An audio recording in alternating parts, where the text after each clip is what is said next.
Assalamualaikum warahmatullahi wabarakatuh. Innal hamdalillah nahmaduhu wa nasta'inuhu wa nastaghfiruh wa na'udzu billahi min shururi anfusina wa min sayyiati a'malina. May yahdihillahu fala mudilla lahu wa may yudlil fala hadiya lahu. Asyhadu an la ilaha illallah wahdahu la syarika lah wa asyhadu anna Muhammadan abduhu wa rasuluhu la nabiyya ba'dah. Allahumma salli ala Muhammad wa ala ali Muhammad. Amma ba'du, ayyuhal ikhwah, a'azzani Allahu wa iyyakum jami'an.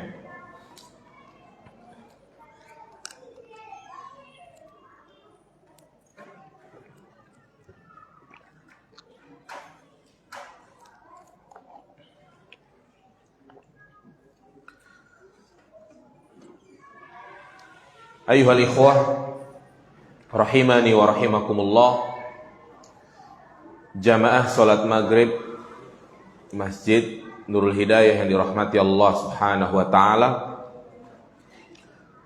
Alhamdulillah, kembali kita dipertemukan oleh Allah Subhanahu wa taala di majlis yang mulia ini untuk mempelajari ayat-ayat Al-Quran dan juga hadis-hadis Nabi Sallallahu Alaihi Wasallam, yang kita memohon kepada Allah Subhanahu Wa Taala agar faedah ilmu yang kita dapat bisa kita amalkan dalam kehidupan sehari-hari kita.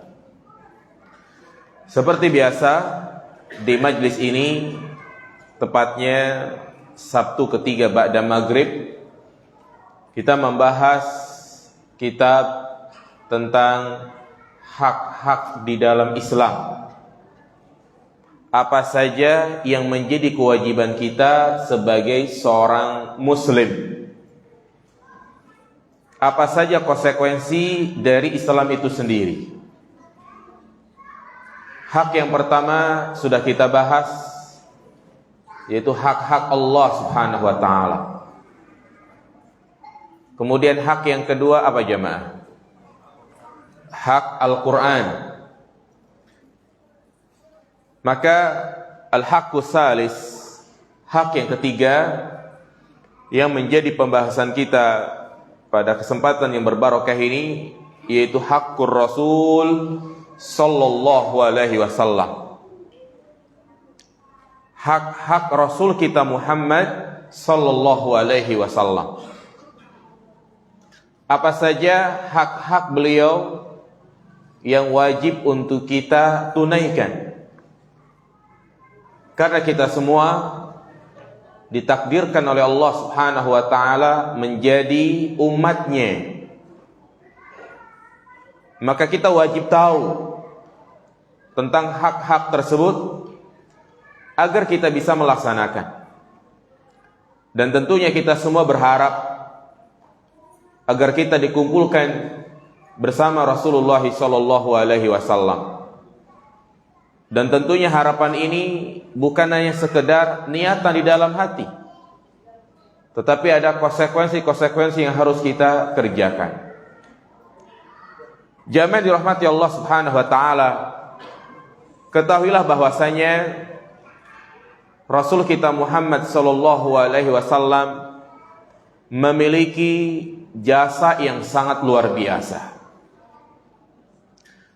Dengan sebab beliau, di mana manusia yang tadinya berada dalam keadaan gelap menjadi terang benderang. Yang tadinya manusia berada di zaman jahiliyah, dengan sebab beliau, manusia memiliki ilmu, memiliki etika, tata krama, akidah yang sahih, dan cara beragama yang benar.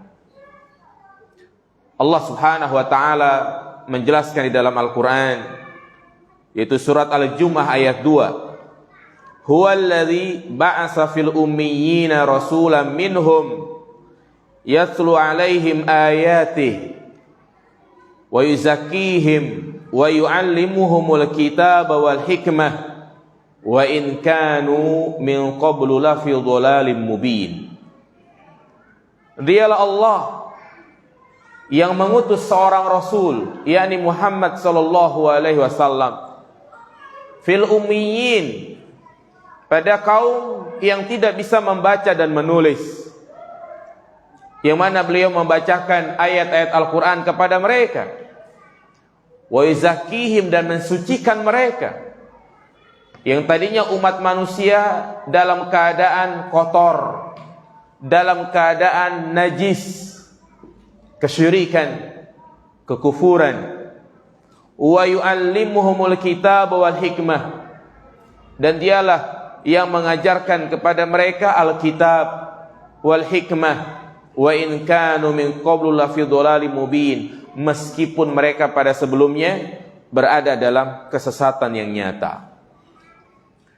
Allah Subhanahu wa taala mengutus beliau dengan membawa hidayah, agama yang benar, cahaya, mengeluarkan umat manusia dengan izin Rabbnya dari kegelapan menuju cahaya, min zulumatil kufri ila nuril iman, dari kegelapan kekufuran menuju cahaya iman, wa min zulumatis syirki ila nuri tauhid, dari kegelapan syirik menuju cahaya tauhid, wa min zulumatil jahli ila nuril ilmi, dari kegelapan kebodohan menuju cahaya ilmu, min zulumatil bid'ah wal khurafat ila nuri sunnah, mengeluarkan manusia dari gelapnya kebid'ahan, khurafat menuju sunnah.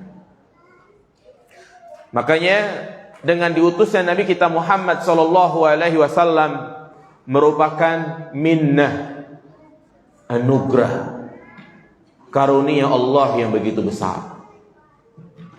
Allah Subhanahu wa taala menyebutkan di dalam surat Ali Imran ayat 164, laqad mannallahu 'alal mu'minin idz ba'atsa fihim rasula min anfusihim yaslu 'alaihim ayatihi wa yuzakkihim wa yu'allimuhumul kitaba wal hikmah.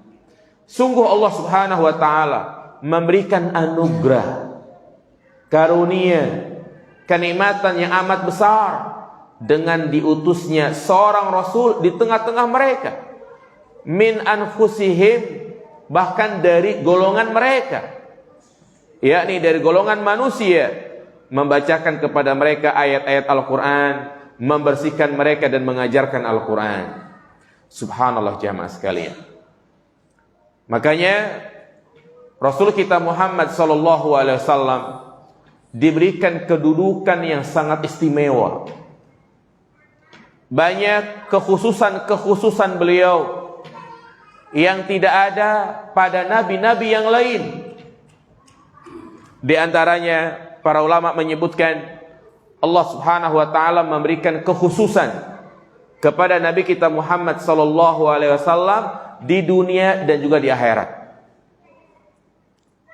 Di dunia, yang pertama, Allah Subhanahu wa taala telah membuat perjanjian kepada para nabi dan rasul yang sebelumnya, jika mereka bertemu dengan Muhammad, maka mereka wajib beriman kepada Muhammad dan umatnya pun wajib beriman kepadanya. Bahkan juga Allah menyuruh para nabi dan rasul untuk menolongnya, untuk membelanya. Allah sebutkan di dalam surat Ali Imran ayat 81. Wa id akhadallahu mitsaqan nabiyyin lama ataitukum min kitabin wa hikmah thumma ja'akum rasulun musaddiqun lima ma'akum latu'minunna bihi wa latansurunnahu qala aqrartum wa akhadtum ala dzalikum isri qalu aqrarna. di mana Allah Subhanahu wa taala membuat perjanjian kepada para nabi. Apabila datang seorang rasul ya bersama mereka, maka hendaknya kalian beriman, kata Allah. Hendaknya kalian menolongnya. Aqrartum wa akhadtum ala dzalikum isri. Ya, hendaknya kalian sepakati. Kemudian mereka mengatakan aqrarna, kami pun sepakat. Nah, makanya Nabi Isa alaihi salam dia ketika turun ke bumi tidak membawa agama yang diturunkan kepadanya, tapi dia mendakwahi dan mengamalkan agama Islam. Demikian pula di antara kekhususan beliau, di mana syariatnya itu bersifat universal, berbeda dengan nabi-nabi sebelumnya, yang mana nabi-nabi sebelumnya mereka diutus hanya kepada kaumnya saja. Adapun Nabi kita Muhammad sallallahu alaihi wasallam diutus kepada seluruh umat manusia, bahkan kepada bangsa jin. Allah berfirman dalam surat Al-Anbiya ayat 108, "Wa ma arsalnaka illa kafatan linnas." Tidaklah kami mengutus tidaklah kami mengutusmu ya Muhammad melainkan untuk mencukupi seluruh umat manusia. Makanya kita lihat Allah membedakan panggilan kepada Rasul kita Muhammad sallallahu alaihi wasallam dengan nabi-nabi yang lain. Kalau Nabi Nuh memanggil kaumnya dengan kalimat qala ya qaumi, wahai kaumku. Nabi Musa ketika memanggil kaumnya dengan mengatakan ya Bani Israel, wahai Bani Israel. Berbeda dengan Nabi kita Muhammad sallallahu alaihi wasallam. Qul ya ayyuhan nas inni Rasulullah ilaikum. Wahai manusia, sesungguhnya aku adalah utusan Allah yang diutus kepada kalian. Jadi menunjukkan risalah yang beliau bawa bersifat universal, bukan hanya kepada orang Arab saja, tetapi kepada seluruh umat manusia. Makanya ayat ini bantahan kepada orang-orang yang mencoba untuk mengkotak-kotakan Islam. Ada Islam Arab, ada Islam Timur Tengah, ada Islam liberal, ada Islam Nusantara.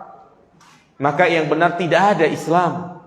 Tidak ada Islam yang dibagi-bagi, tapi sifatnya adalah universal. Demikian pula Allah Subhanahu wa taala menjadikan beliau sebagai penutup para nabi dan rasul.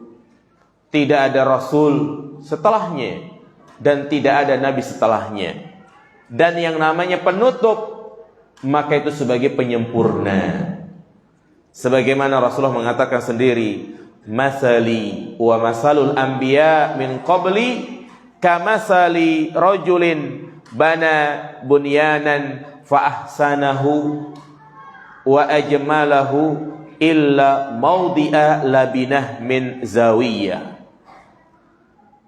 Aku dan nabi-nabi sebelumku itu seperti seseorang yang membangun bangunan. Dia membaguskan, memperindah, kecuali hanya satu, yaitu batu bata yang belum terpasang. Faja'alan nasu yatufuna bihi wa yujibuna lahu. Orang-orang pun mengelilingi rumah tersebut dan terkagum-kagum, tapi mereka mengatakan hala wudiat hadhil labinah. Andaikan ada orang yang menutup lubang celah tadi itu. Biasakan kalau orang bangun rumah, kadang sebagian tembok itu dibolongin karena mungkin buat kuda-kuda ataupun yang lainnya. Semuanya sudah bagus. Maka Nabi mengatakan fa ana al-labinah wa ana khatamun nabiyyin. Aku adalah batu bata tersebut sebagai penyempurna. ya, dan aku adalah penutup para nabi. Berarti jamaah sekalian, jika Nabi kita Muhammad sallallahu alaihi wasallam sebagai penutup, maka umatnya pun memiliki keistimewaan. Apa keistimewaan bagi kita sebagai umatnya? Yaitu untuk meneruskan dan menempatkan posisi kenabian. Maksudnya apa?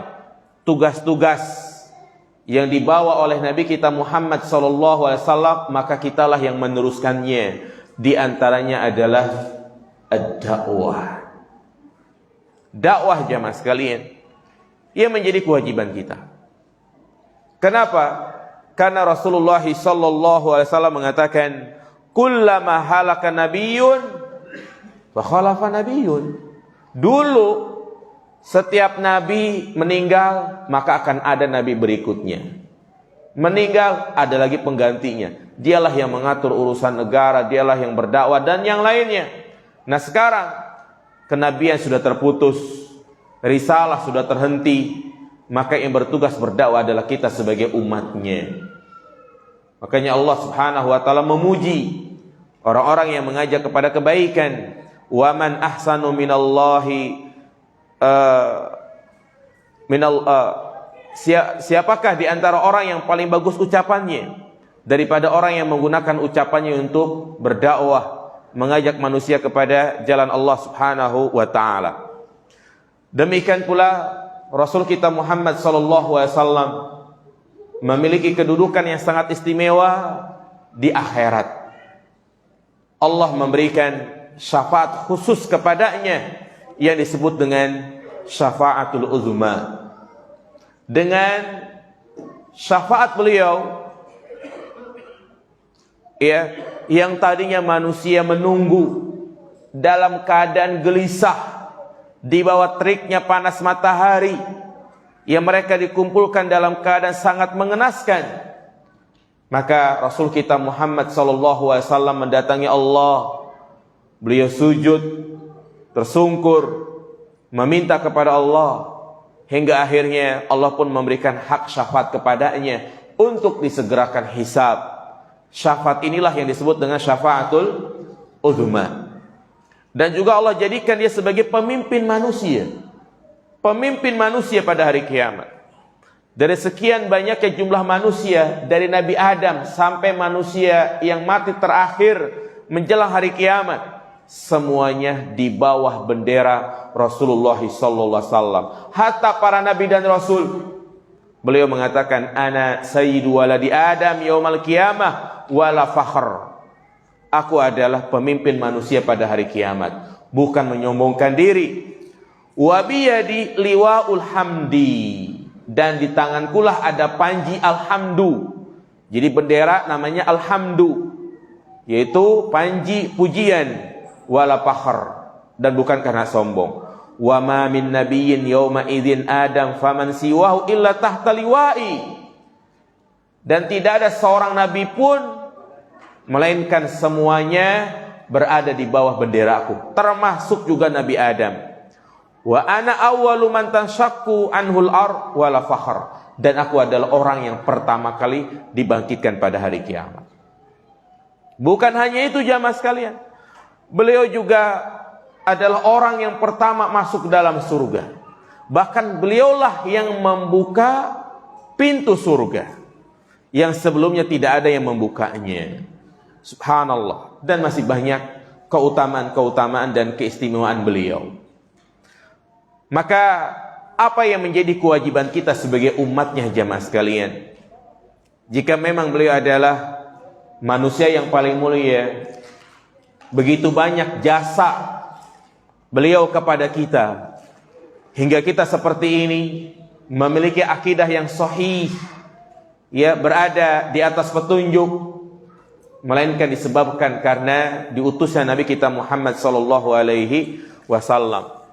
Maka awalan, yang pertama di antara hak beliau yang wajib untuk kita penuhi, ayyuhibbuhu aksara min anfusihim wa ahlihim wan nasi ajma'in. Maka wajib bagi kita untuk mencintai beliau.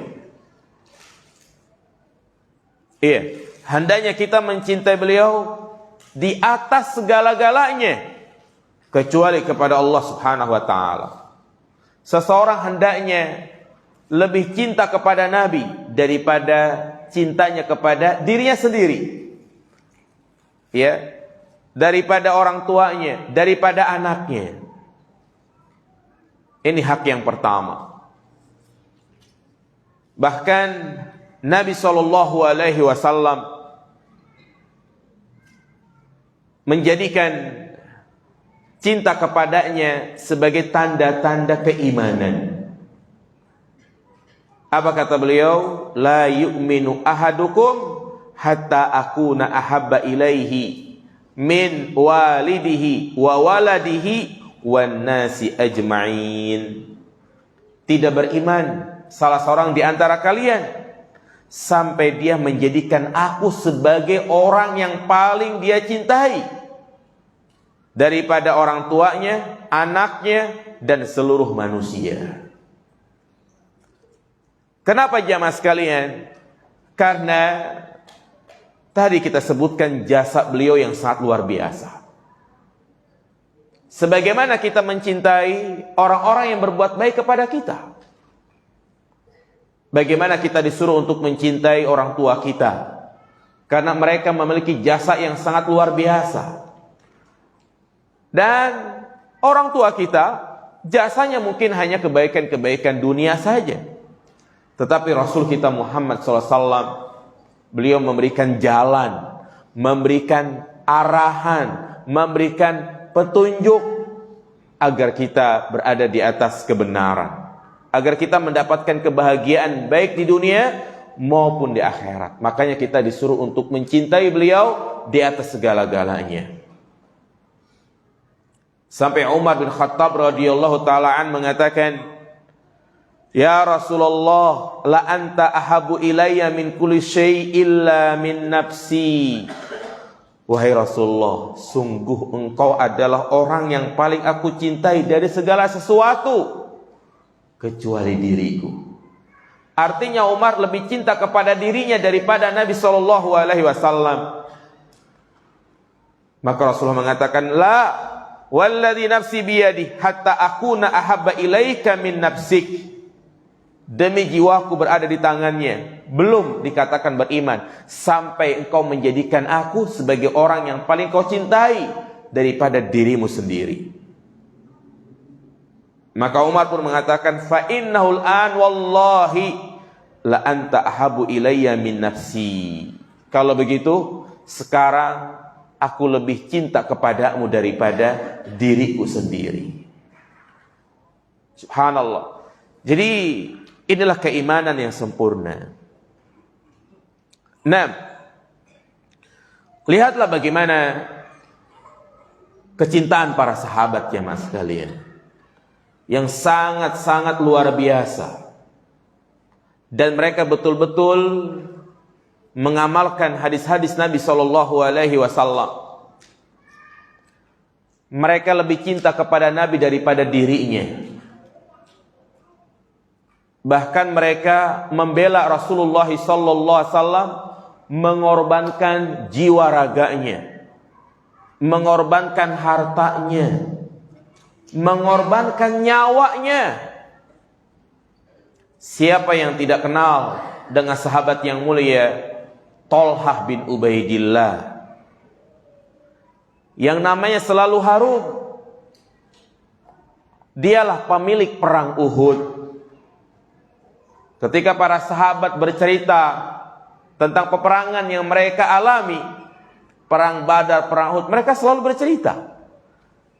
Kalau mereka menyebut perang Uhud, maka mereka mengatakan perang Uhud milik Thalhah.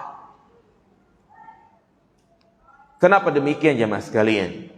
Kita tahu pada peristiwa perang Uhud kaum muslimin kalah. Ya. Disebabkan karena mereka tidak taat kepada Nabi sallallahu alaihi wasallam. Ya, dalam kondisi terdesak, yang mana saat itu orang-orang Quraisy mengatakan Rasulullah telah wafat, Rasulullah telah mati. Dan mereka pun tertuju hanya kepada Nabi. Yang penting Muhammad harus mati.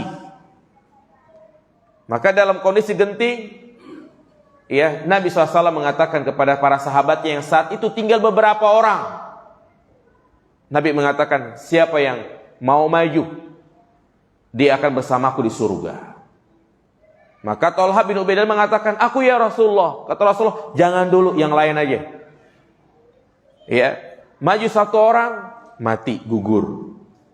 Nabi pun mengatakan lagi, siapa yang mau maju? Thalha udah pengen maju, jangan nanti saja.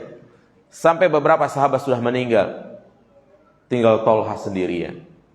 Dialah yang memeluk tubuh Rasulullah SAW. Dia biarkan badannya tercobak-cabik dengan pedang, tusukan panah. Ya. Sampai setelah peperangan dihitung-hitung ada 70 bekas lukanya. Dan tidak mati jamaah sekalian beliau. Makanya dijuluki juga Syahidul Hayy. Orang yang syahid tapi masih hidup. Ya. Makanya beliau dikatakan pemilik perang Uhud karena pengorbanan yang sangat luar biasa. Subhanallah. Demikian pula Ummu Habibah. Siapanya Nabi jamaah sekalian? Istri Nabi SAW. Dan beliau punya orang tua masih kafir. Siapa? Abu Sufyan. Abu Sufyan rindu kepada Ummu Habibah. Yang Ummu Habibah saat itu sudah masuk Islam, berada di Madinah. Abu Sufyan datang menemui Ummu Habibah yang sedang di rumah. Datanglah Abu Sufyan, ternyata tikar yang sudah digelar langsung digulung. Abu Sufyan mengatakan, apakah engkau tidak ingin aku duduk di tikar ini? Atau mungkin karena tikar ini gak layak bagiku? Apa kata Ummu Habibah? Ini adalah tikar milik Rasulullah Sallallahu Alaihi Wasallam, dan engkau adalah najis. Subhanallah jamaah sekalian. Ummu Habibah lebih cinta kepada Nabi daripada kepada ayahnya yang dalam keadaan masih kafir. Kenapa kita disuruh cinta kepada Nabi jamaah sekalian? Karena subhanallah, mereka di antara keutamaan, keistimewaan orang yang betul-betul cinta kepada Nabi nanti pada hari kiamat, dia adalah orang yang dekat dengan Nabi. Allah berfirman, "An-nabiyyu aula bil mu'minin min anfusihim." Ay an-nabiyyu aula bil mahabbah min nafsika allati baina jambayka. Nah, dan juga berdasarkan hadis Nabi sallallahu alaihi wasallam ketika beliau ditanya, "Ya Rasulullah, kaifa taqul fi rajulin ahabba qauman wa lam yulhiq bihim?" Wahai Rasulullah, bagaimana pendapatmu tentang seseorang yang dia cinta kepada suatu kaum padahal belum pernah bertemu? Nabi mengatakan, al-mar'u ma'a man ahabba. Orang itu akan dikumpulkan bersama orang yang dia cintai. Kalau dia cinta kepada Nabi, berarti dia akan dikumpulkan bersama Nabi SAW. Kalau dia cinta kepada orang kafir, artis-artis Korea misalnya, maka bisa jadi dia akan dikumpulkan bersama mereka. Di mana? Di neraka. Ya. Dan juga orang yang betul-betul cinta kepada Nabi, maka dia akan merasakan kelezatan iman, kenikmatan iman. Karena setiap perbuatan yang dia lakukan, setiap amaliyah yang dia lakukan, dasarnya adalah cinta kepada Nabi sallallahu alaihi wasallam.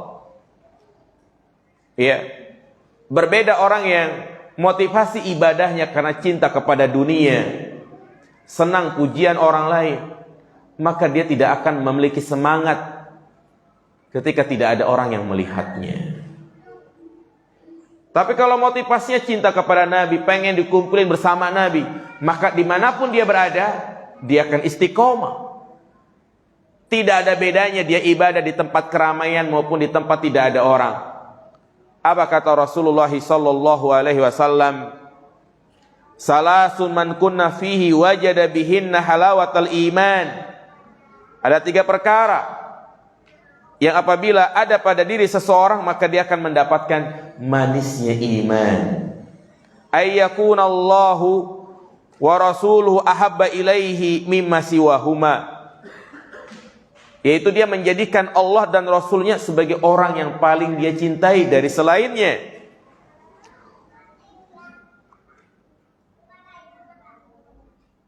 Wa ayyuhibbal mar'u la yuhibbuhu illallah. Dan seseorang, ya, dia mencintai seseorang karena Allah Subhanahu wa taala, dan membenci orang lain karena Allah Subhanahu wa taala. Baik. Jadi intinya jamaah sekalian, orang yang betul-betul cinta kepada Nabi, maka dia akan mendapatkan banyak keutamaan. Namun yang perlu digarisbawahi, kecintaan kita kepada beliau jangan sampai kita bersikap gulu, berlebih-lebihan. Karena yang namanya sifat gulu adalah tercela, bahkan menjadi sebab kebinasaan. Iyyakum walugulu, iyyakum walugulu wa fiddin, fa inna ma ahlakal ladzina man kana qablakum alugulu fiddin. Berhati-hatilah kalian dari berlebih-lebihan dalam beragama, karena menjadi sebab binasanya umat-umat sebelum kalian karena gulu. Apa itu gulu jamaah sekalian? Mujawazatul had, melampaui batas.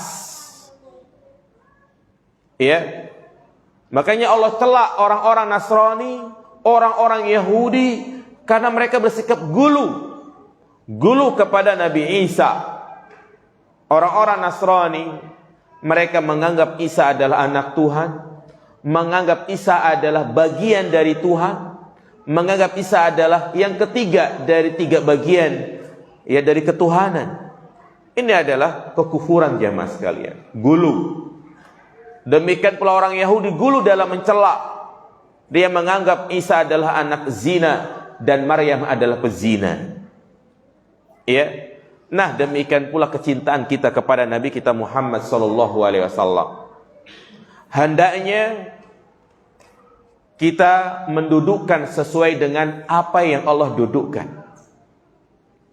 Beliau mengatakan, dan beliau naik di atas mimbar, la tatruni kama atratin nasara ibna Maryam. Janganlah kalian berlebih-lebihan kepada aku sebagaimana orang-orang Nasrani berlebih-lebihan kepada ibnu Maryam, itu kepada Nabi Isa. Faqulu Abdullahi wa rasuluh, maka katakanlah aku adalah hamba Allah dan utusannya. Perhatikan, seringkali syahadat ar-risalah kita mengatakan wa ashhadu anna Muhammadan abduhu wa rasuluh. Abduhu, hamba, artinya Nabi kita adalah manusia biasa, tidak memiliki sifat-sifat ketuhanan, tidak memiliki hak-hak rububiyah, dan tidak memiliki hak-hak uluhiyah. Sehingga salah ketika seorang berdoa dengan mengatakan, ya Rasulullah, panjangkanlah umurku. Ya Rasulullah, sampaikan kepada Allah agar dipermudah jodohku. Ya, ketika dia berada di sisi makam Rasulullah SAW, yang seharusnya dia mengucapkan salam berselawat, ini malah dia mengatakan, ya Rasulullah, berikanlah aku syafaat. Ya Rasulullah, mudahkanlah rizkiku. Maka ini adalah semua kesyirikan, karena itu semua adalah hak-hak siapa? Allah Subhanahu wa ta'ala. Maka yang kedua, di antara hak Nabi kita Muhammad sallallahu alaihi wasallam, wa min haqqin nabi ala ummati ayyuti'uhu fi kulli ma amar, yaitu hendaknya kita mentaati beliau,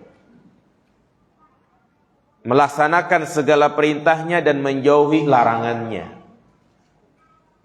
Inilah hakikat cinta kepada Rasul.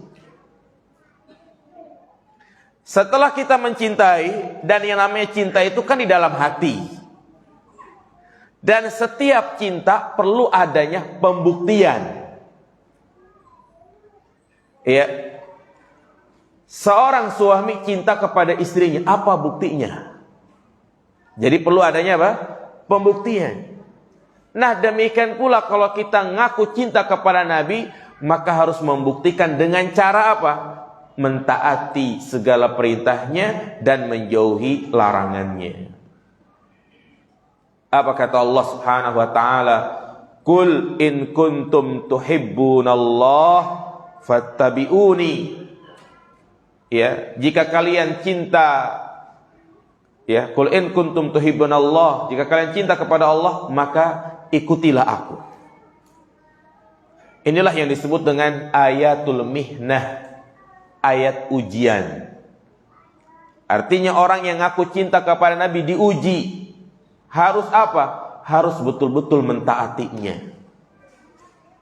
Menundukkan perasaannya, akalnya, hawa nafsunya, semuanya harus ditundukkan di bawah petunjuk Nabi kita Muhammad sallallahu alaihi wasallam.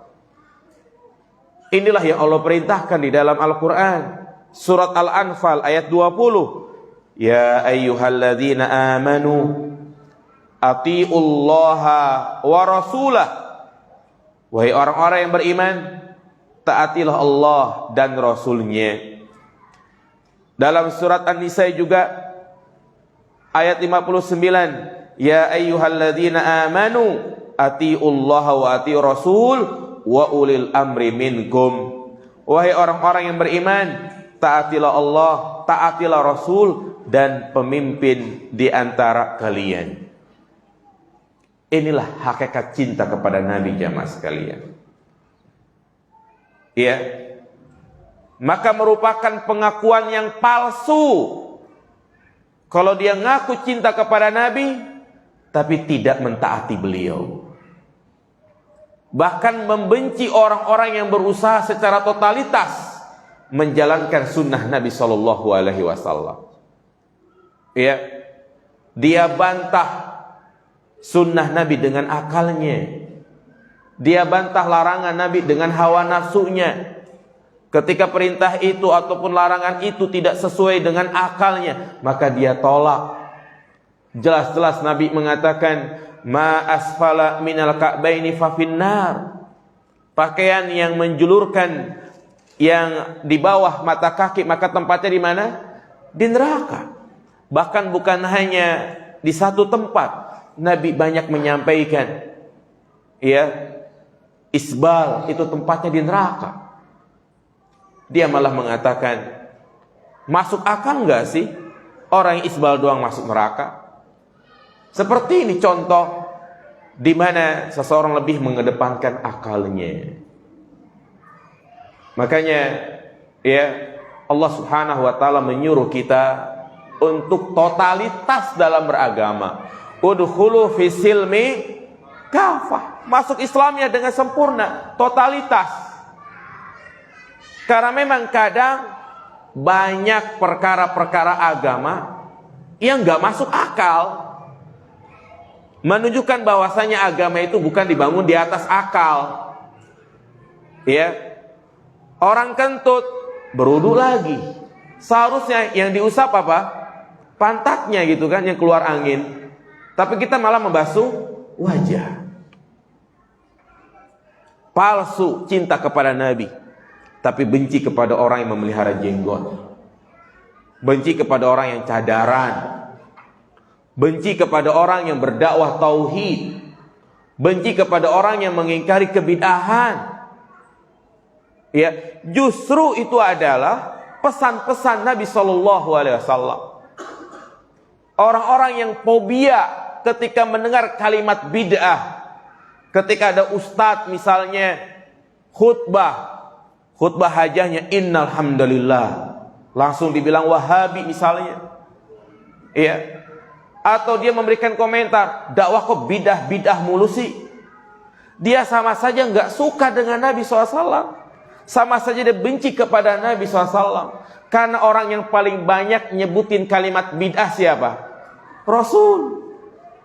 Begitu sayangnya beliau kepada kita, beliau selalu memperingatkan setiap saat, setiap hari dengan mengatakan, fa inna asdaqal hadis kitabullah wa khairal hadi hadi Muhammadin sallallahu alaihi wasallam wa syarrul umuri muhdatsatuha fa inna kulla muhdatsatin bid'ah wa kulla bid'atin dolalah. Ini Nabi. Setiap hari, setiap saat. Maka dikatakan khutbatul hajah. Iya. Jadi kalau kita cinta kepada Nabi, taat. Makanya ada sebuah syair dikatakan, "Lau kana hubbuka shadiqan la ata'tahu, innal muhibba liman yuhibbu muti'u." Seandainya cintamu itu benar, maka engkau akan mentaatinya. Iya, kita cinta kepada istri, maka apa yang diinginkan oleh istri, kita berkorban. Malam-malam istri lapar, minta beli nasi goreng. Kalau kita cinta kepada istri, kita keluar, beliin. Apalagi kalau lagi hamil, ngidam, ya kan. Begitulah jamaah sekalian, itulah hakikat cinta kepada Nabi Shallallahu Alaihi Wasallam. Maka ancaman yang sangat keras bagi orang yang menyelisih sunnah Nabi Shallallahu Alaihi Wasallam.